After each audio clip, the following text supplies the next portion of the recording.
The piercing scream from Lecture Hall 12B could be heard halfway across the Interplanetary University campus, causing several passing Zaxians to drop their study materials and clutch their auditory membranes in pain. Inside the lecture hall, Professor Greg Morbihan slammed his tentacle down on the emergency shut-off button, immediately cutting power to the neural interface that had been projecting the pain simulation to his class of 23 alien medical students. That concludes today's demonstration of a human stubbing their toe, the professor announced, his voice wavering slightly as he observed the classroom. Several students had turned varying shades of green and purple, the Xenian equivalent of human paleness. 2 Plutonians had already rushed to the waste disposal units at the back of the room, their bodies heaving as they expelled their morning nutrition. Quentin Isaacs, the only human in the room, sat calmly in the back row, his face a mixture of amusement and confusion. As a cultural exchange student from Earth, he had been invited to observe this particular class on comparative xenophysiology, understanding human pain thresholds.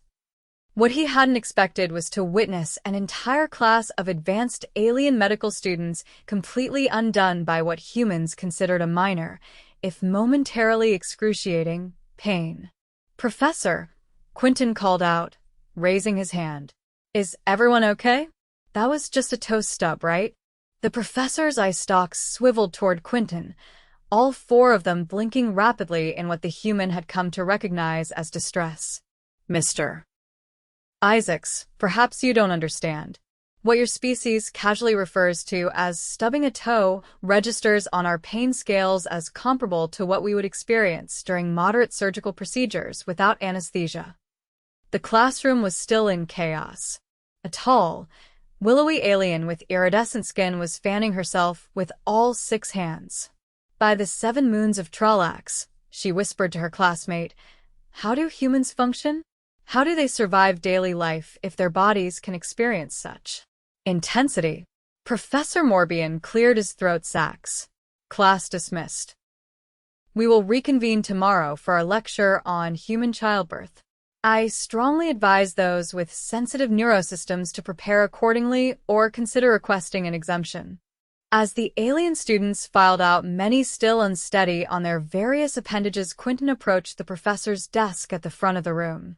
"Professor Morbihan, I'm a bit confused. I thought this was an advanced medical class? Surely these students have encountered pain before." The professor began organizing his teaching materials, carefully placing neural record chips into a protective case. "Mr. Isaacs, our physiology is fundamentally different from yours. Most sentient species evolved pain responses proportionate to the actual damage being done to their bodies. It's a survival mechanism. Your species, however." He paused, seemingly searching for diplomatic phrasing. "Humans evolved an unusually intense pain response," he continued. "A stub of the toe causes minimal tissue damage, yet generates pain signals that would indicate catastrophic injury in most other species. It's fascinating from a scientific perspective, but experiencing it through our neural simulators is challenging for my students." Quentin nodded slowly. "I never really thought about it that way. So, what happened to Glix?" He gestured toward a small blue alien being helped out of the room by 2 classmates. Glix comes from a species that has no solid bone structure. The concept of hitting an inflexible appendage against an immovable object is so alien to their experience that the simulation caused a minor neural shock." After the last student stumbled out, Professor Morbihan turned to Quentin with all 4 eyes focused intently. "Mr. Isaacs, would you be willing to assist with our program? Direct testimony from a human who regularly experiences these pain thresholds would be invaluable to my students." Quentin considered the request. He'd come to the Interplanetary University on Mars colony primarily to study xenolinguistics, but this opportunity seemed too interesting to pass up. "What exactly would I need to do?" "Simply attend a few classes, answer questions, and perhaps allow us to record some of your natural pain responses under controlled conditions." "So, you want to hurt me for science?" The professor's skin flushed a dark purple. Nothing dangerous or permanently damaging. Just everyday human experiences.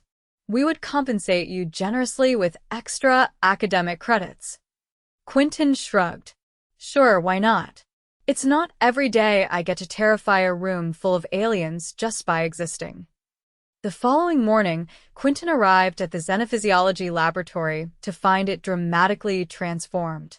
The usual sterile white surfaces were now covered with soft padding.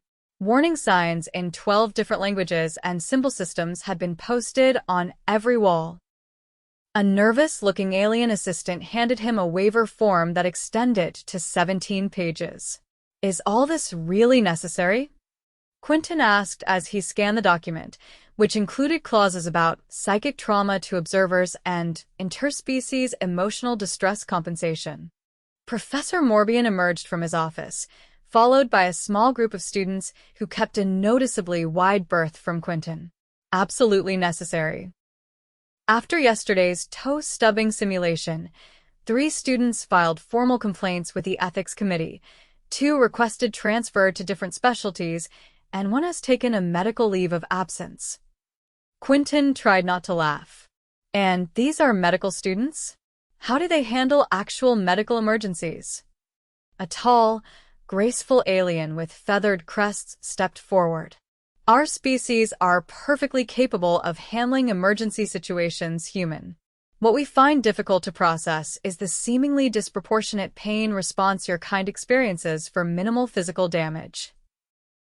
She introduced herself as Alina, the class representative. All right then, Quentin said, signing the waiver. What exactly am I doing today? Professor Morbihan gestured toward a simple chair in the center of the room. Today we're starting with something basic. We'd like to record your neural patterns while you experience a small paper cut. A paper cut? Seriously?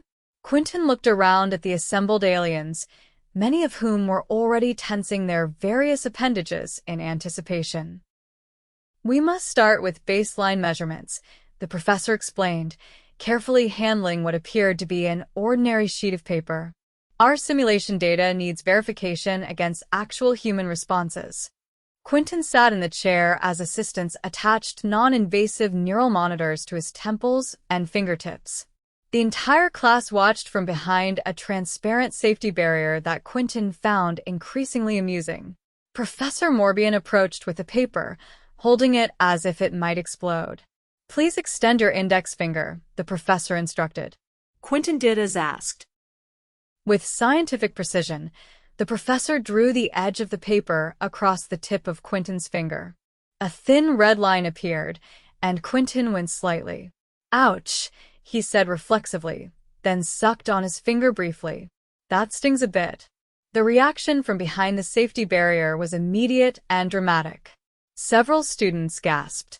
One tall, spindly alien with compound eyes fainted, collapsing into the arms of classmates. Others turned away, unable to watch. The neural monitoring equipment beeped steadily, recording Quentin's pain response. Fascinating, murmured Professor Morbihan, staring at the readings. The neural activity suggests moderate to severe pain, yet your behavioral response indicates only minor discomfort.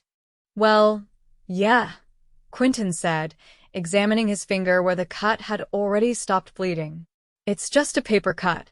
They hurt more than you'd expect from something so small, but it's not a big deal.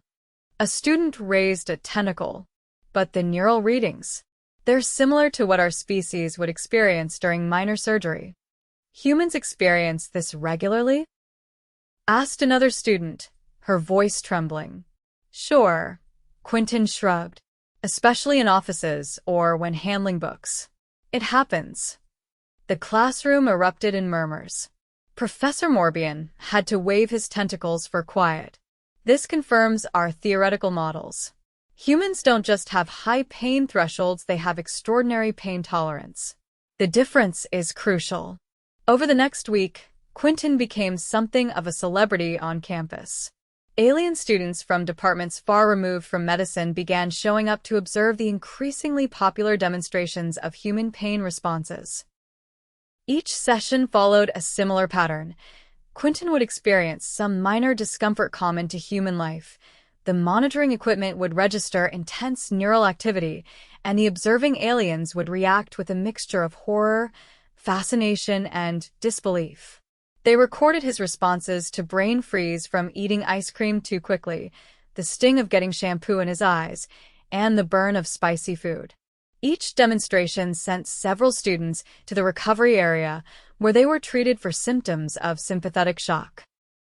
"I don't get it," Quentin said to Alina after a particularly dramatic session involving static electricity shocks. "How do your species deal with actual injuries if these minor pains are so overwhelming?" Alina, who had proven more resilient than many of her classmates, explained, "Most evolved sentient species have pain responses proportionate to actual tissue damage. A life-threatening injury produces intense pain, while minor injuries produce minor pain. It's logical. But humans... Your species seems to have evolved an almost theatrical pain response to minor injuries, perhaps as a learning mechanism.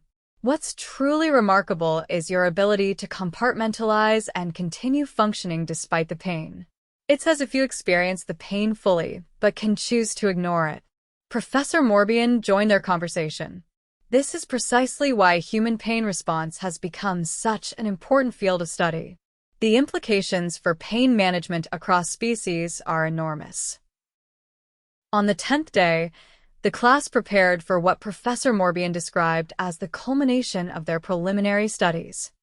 Quentin arrived to find the laboratory transformed into something resembling an emergency medical facility.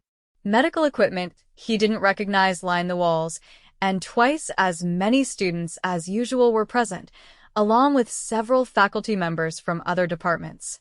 "What's going on?" Quentin asked, suddenly apprehensive. "What are we doing today?" Professor Morbihan approached, his usual clinical demeanor replaced with evident excitement. "Today, Mr.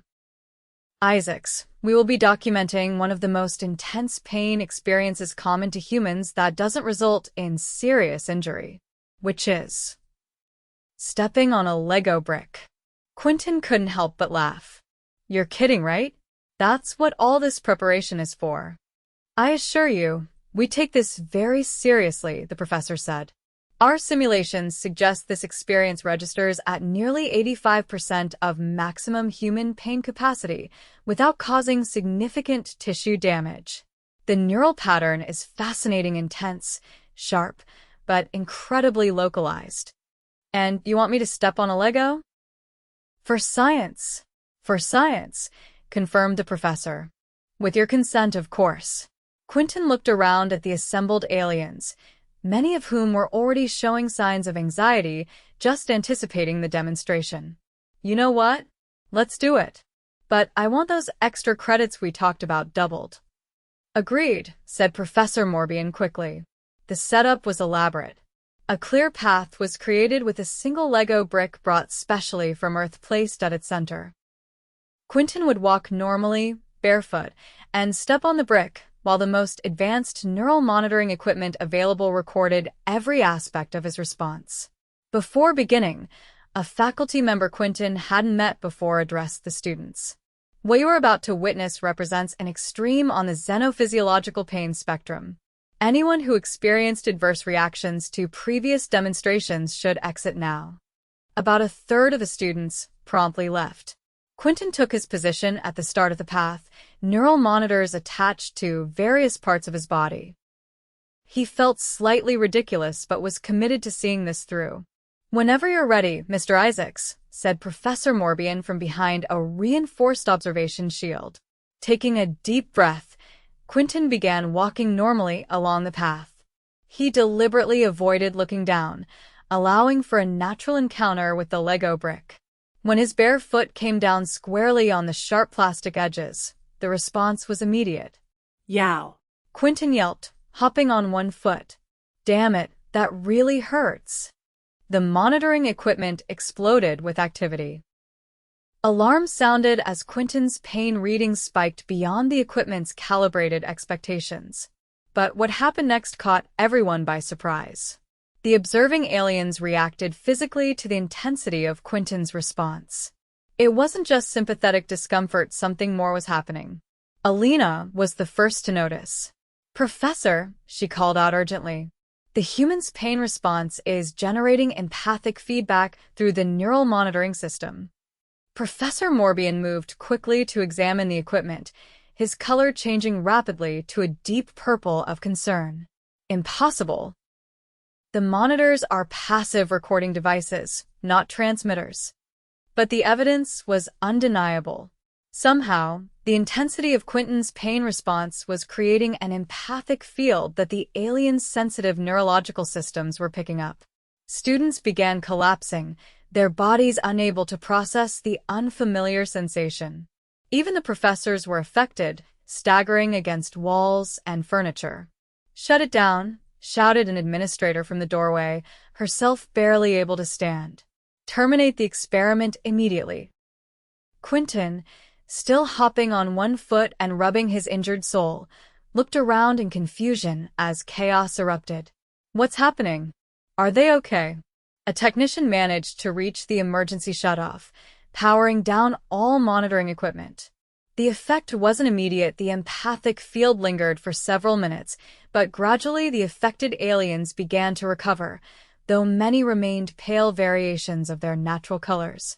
When order was finally restored, the laboratory was nearly empty. Most students, and even some faculty, had been taken to the medical center for treatment. Only Professor Morbihan, Alina, and a few of the hardier students remained with Quentin. "I've never seen anything like this," Professor Morbihan said, his voice weak. "Your pain response generated an empathic field strong enough to affect everyone in proximity. It shouldn't be possible. Is everyone going to be okay?" Quentin asked, genuinely concerned. Alina nodded weakly. "They'll recover. But this changes everything we thought we knew about human neurophysiology." In the days that followed, the incident became known across campus as the Lego event. Classes were suspended while the university's top researchers examined what had happened. Quentin found himself subjected to countless tests and examinations, though none involved inflicting further pain. The breakthrough came a week later. Professor Morbihan called Quentin to a small conference room where a group of senior researchers had gathered. "We believe we understand what happened," the professor explained. "Humans evolved on a planet with unusually high electromagnetic field activity. Your nervous systems developed unique properties as a result, specifically the ability to generate micro-electromagnetic fields during intense neural activity. Like when experiencing pain," Quentin said, beginning to understand. Exactly. "Normally, these fields are too weak to affect others. But our advanced neural monitoring equipment essentially amplified your natural electromagnetic pain response, creating an empathic field that our species could detect." One of the senior researchers, a crystalline being named Director Isaacs, leaned forward. "Mr. Isaacs, this discovery has profound implications. If human pain responses can generate detectable electromagnetic fields, it suggests your species has latent empathic abilities that have gone unrecognized." "You're saying humans are natural empaths?" Quentin asked skeptically. "Not in the way some species are," clarified another researcher. "But your nervous systems appear designed to broadcast pain experiences to others nearby, perhaps as a warning mechanism or to strengthen social bonds through shared experience." Over the following weeks, a new research initiative was formed, with Quentin as a central participant. Rather than focusing on the extremes of human pain, the studies now examined the full spectrum of human neural responses, from pain to pleasure, fear to joy. What they discovered revolutionized the field of xenoneurology. Human emotional states, particularly intense ones, generated subtle electromagnetic fields that properly calibrated equipment could detect. While most alien species had evolved different communication mechanisms, chemical, telepathic, or vibrational, humans had developed this unique electromagnetic empathy that had gone unnoticed because humans themselves were relatively insensitive to it. 2 months after the Lego event, Quentin sat in Professor Morbihan's office, reviewing the results of their research before they were published in the Interplanetary Journal of Xenobiology. It's still hard to believe, Quentin said.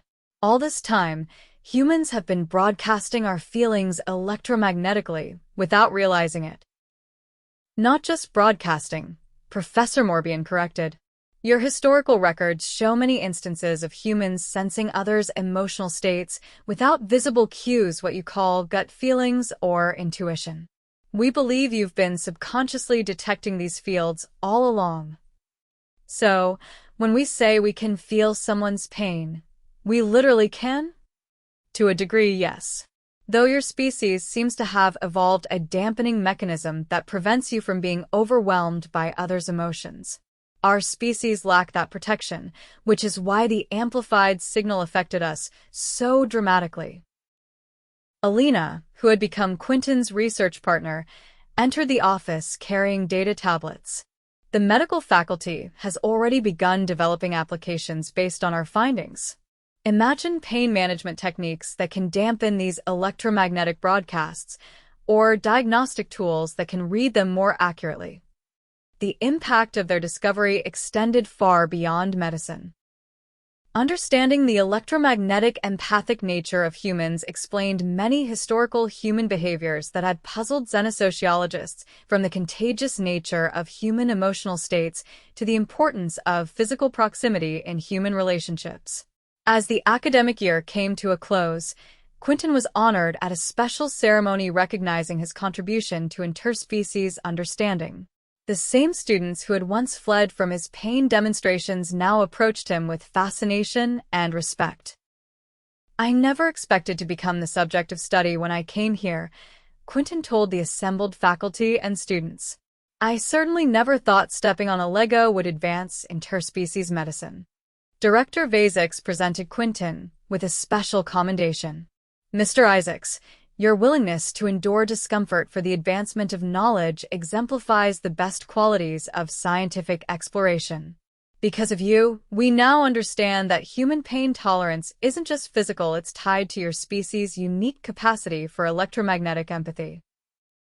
After the ceremony, Quentin found Professor Morbihan and Alina waiting for him. We have a proposal for you, the professor said. The university is establishing a new department for human empathic studies. We'd like you to stay on as a research fellow. I'm not a scientist, Quentin pointed out. Alina smiled in the way her species did a subtle change in the pattern of light reflecting off her iridescent skin. You don't need to be. You'd be helping us refine our understanding of human neural responses and testing applications that could benefit both our species. And, added Professor Morbihan, no more stepping on Legos. We've gathered quite enough data on that particular experience. Quentin laughed. In that case, I accept. The new research program quickly expanded beyond pain studies to explore the full spectrum of human electromagnetic empathy.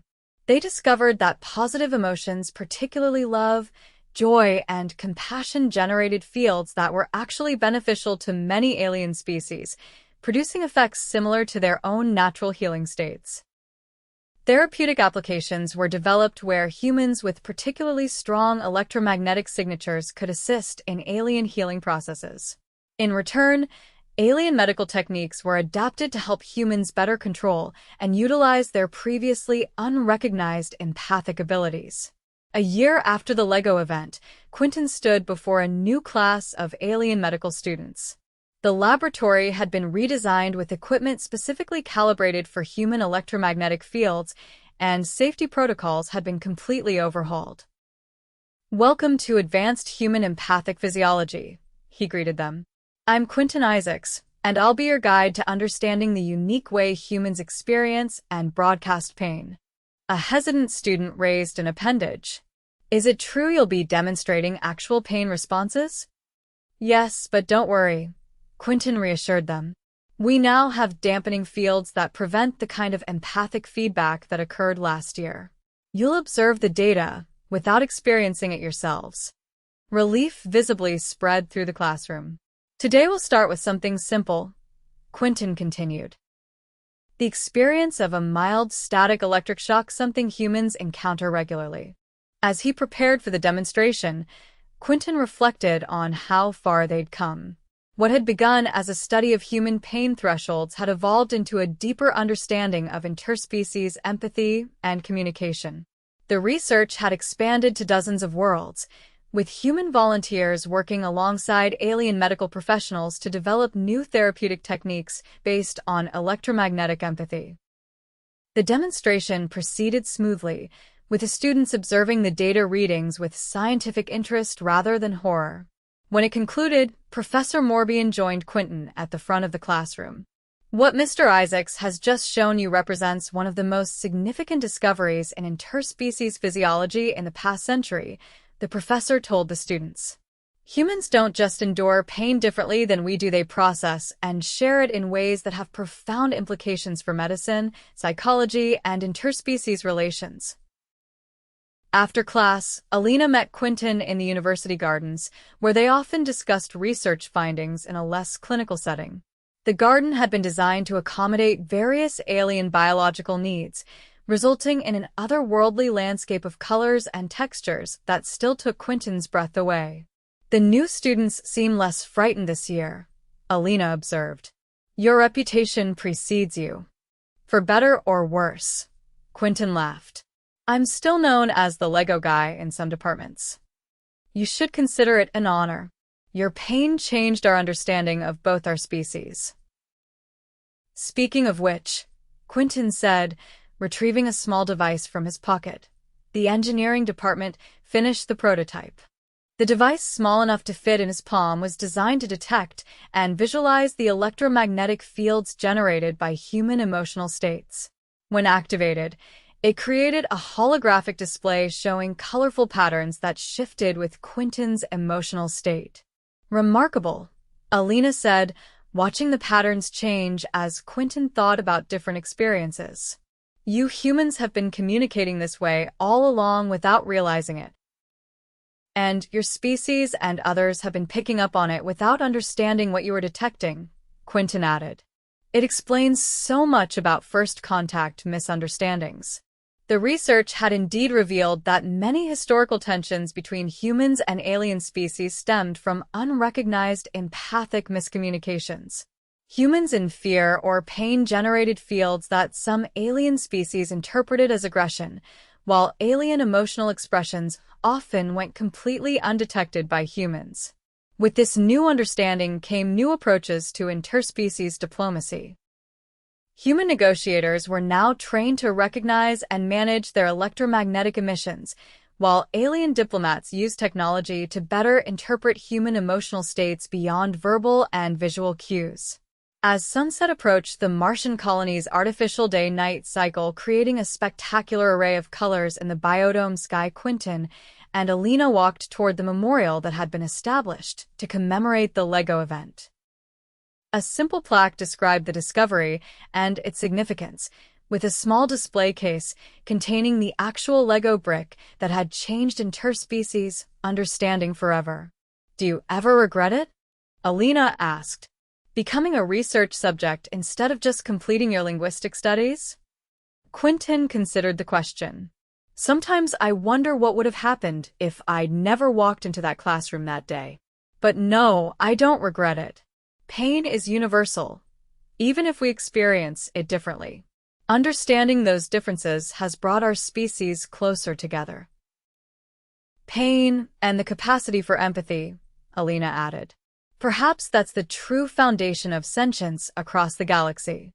As they stood before the memorial, a group of new students passed by, representing a dozen different species from across the known galaxy. They nodded respectfully to Quentin and Alina, recognizing the pioneers of a field that was now required study for all xenomedicine specialists. Professor Morbihan joined them, carrying what appeared to be early printed copies of their newest research publication. The Interplanetary Medical Association has officially adopted our protocols, he announced proudly. All medical facilities that treat humans will now screen for electromagnetic empathic sensitivity. That's wonderful news, Quentin said. How are the recovery therapies progressing? Extremely well. The students affected by the original incident have all returned to their studies, and many have chosen to specialize in human medicine despite their experience or perhaps because of it. The three colleagues looked up at the artificial sky, where the first stars were becoming visible through the transparent dome. Somewhere out there, research teams on dozens of worlds were building on their discoveries, developing new ways for different species to understand each other's most fundamental experiences. We began by studying human pain thresholds, Professor Morbihan reflected. We ended up discovering a new dimension of interspecies communication. And it only took one human, 23 traumatized alien medical students, and a single Lego brick, Quentin added with a smile. Alina's skin shimmered with what Quentin now recognized as her species' expression of philosophical appreciation. Perhaps that's how the most important discoveries always happen, not through careful planning, but through unexpected pain that forces us to see things differently.